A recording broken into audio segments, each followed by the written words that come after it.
ሰላም እንደምን አላችሁ? ዮፍታይ እንኳን ደህና መጣህ ወደ ቬጋስ። እስኪ የመጣህበትን ዓላማ አንዳንድ ነገሮች በልን። ቴንክ ዩ ያሚ ስለተቀበላችሁን። በኢትዮጵያና በኤርትራ ኮሚኒቲ ደግሞ እንግዲህ ተጋብዘን እንደገና ወደ ቬጋስ ሮድ ቱ ሂሊንግን ይዘን መተናል። ቬጋስ ነው የምንገኘው። እንደምታውቁት ሮድ ቱ ሂሊንግ 4ኛ ዓመቱን ያከብራል ማለት ነው። በዚህ ዓመት ሁሌ እንደምንናገረው 4 ነገሮች ላይ ነው ፎከስ የምናደርገው።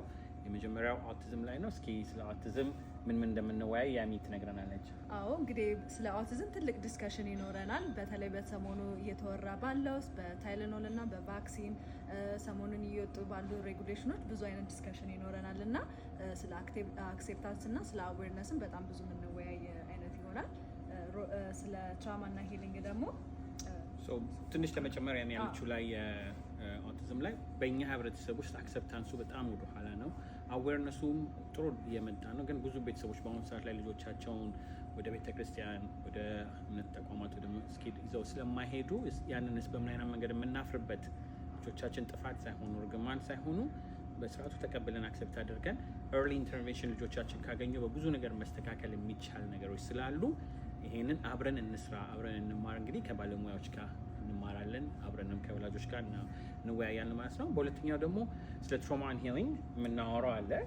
ስለ ትራማ እና ሂሊንግ ስለ ጀነራል የስለ ልቦና ውይይቶች እና እንዴት ካለፈው ነገሮቻችን ሪከቨር ማድረግ እንደምንችል፣ ምን አይነት የሜንታል ሄልዝ ክህሎቶች መጠቀም እንደምንችልም እንወያያለን። ብዙ ጊዜ በእኛ ህብረተሰብ ጄኔሬሽናል ትራማ መስበር ያለብን እኛ የኖርንበትን እኛ በችግር ውስጥ ስለኖርን ልጆቻችንን በዛ ማለፍ እንዳለባቸው ያህል ስለማንሰማቸው ልጆቹ ኮምፔር እያደረግን አንቺ ሁሉ ነገር ተሟልቶልሻል ምን ትቀብጫለሽ እያለን ወይም ደግሞ ለምን ይሄ የፈረንጅና የሌላው ቅብጠት ነው ስለሚባል ዲፕሬሽንን፣ ሱሳይድን ታቡ በማንሳት እንድንወያይ ከባለሙያዎች ጋር ከቴራፒስቶች ጋር በሆነን እንወያያለን ማለት ነው።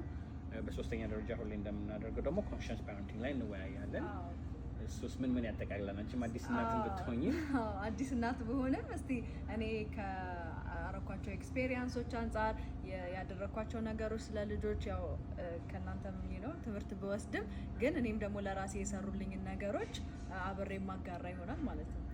ኮንሽንስ ፓረንት ላይ ደግሞ የተለያዩ ባለሙያዎችንም በማምጣት ፓናሊስቶቹን ሞር ፍላየሩን ስለምታዩት ሞር ፓናሊስቶች አሉን።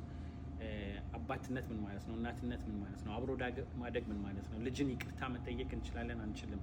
ያልሆነውን ልጆቻችን እንዲሆኑ እንዳንጠይቅ በዛው ልክ ከኛ አብሮ ተማምሮ እኔ ያጠፋሁትን ጥፋት ሌላው እንዳያጠፋ እንዴት አብረን እንማማር በማለት በባለሙያዎች ጋር ከተለያዩ ፓናሊስቶች ጋር አብረን በግሩፕ እንወያያለን ማለት ነው።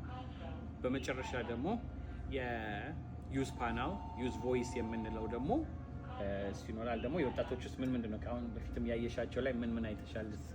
እስካሁን ወጣቶች ላይ ወጣቶች ራሱ ስለ ትራማ ሂሊንግ ሲያወሩ ሰምቻለሁ። ያላቸውን ከፓረንት ቻይልድ ኢንተራክሽን ያላቸውን የእነሱን ካልቸር እንዴት ወደ ኋላ ሄደው መማር እንደሚፈልጉ፣ በዚህ ላይም ደግሞ ከካልቸራቸው ጋር ኮኔክት ማድረግ እንዴት እንደሚፈልጉ የተለያዩ የባህል አልባሳትን፣ ዳንሶችን ምናምን በማድረግ ያሳዩናል ማለት ነው።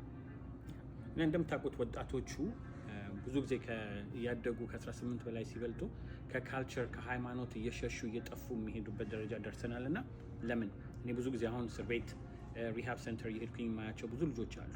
የሚናገሩት ነገር ኮሚኒቲው ቤተሰቦቼ አያውቁኝም። አንድ ልጅ ድራግ አዲክሽን ውስጥ ከገባ ወይም አሁን ክሪሚናል ውስጥ ከገባ ቤተሰቦች ቤት ሸጠው ከኮሚኒቲ ወጡ ሊወጣሉ። ምክንያቱም ሌላ ኮሚኒቲ አይቀበለንም በማለት እና ከልጆቹ ከራሳቸው አንደበት ምን አድርገን እንስማ። ብዙ ጊዜ ከላይ ወደ ታች ከወላጆች ብቻ ነው ንግግር የሚመጣው። ልጆቹም ደግሞ የሚያስተምሩን የሚነግሩንን ከነራሳቸውም አንደበት እንድናዳምጥ የምናደርገው ነው። ኦቨርኦል ይሄን የምናደርግበት ምክንያት ብዙ ጊዜ የወጣቶች ፕሮግራም ስናደርግ ወጣቶች ብቻ ይመጣሉ፣ ወይም ደግሞ ወላጆች ብቻ ይመጡና አንድ ላይ ግን አይገናኙ።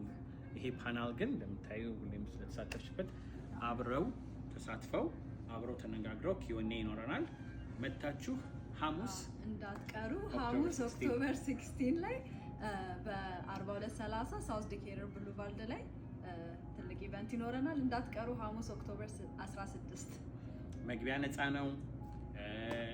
ሻይ ቡና ይኖረናል። እንደምታዩት እንግዲህ ባህላችን እንዴት እንደሚያምር አንድ ላይ ይዘን ሁሉንም ባላንስ አድርገን መስራት የምንችልበት ስለሆነ ቬጋስ ተገኝተናል። ሼር በማድረግ ሌሎቹንም ፋሚሊዎቹንም ታግ በማድረግ ለሁሉም እንዲዳረሱ እናንተ መታችሁ እንድትሳተፉ ከአሁኑ ተጋብዛችኋል። Thursday, October 16 እንጠብቃችኋለን በቬጋስ። Thank you.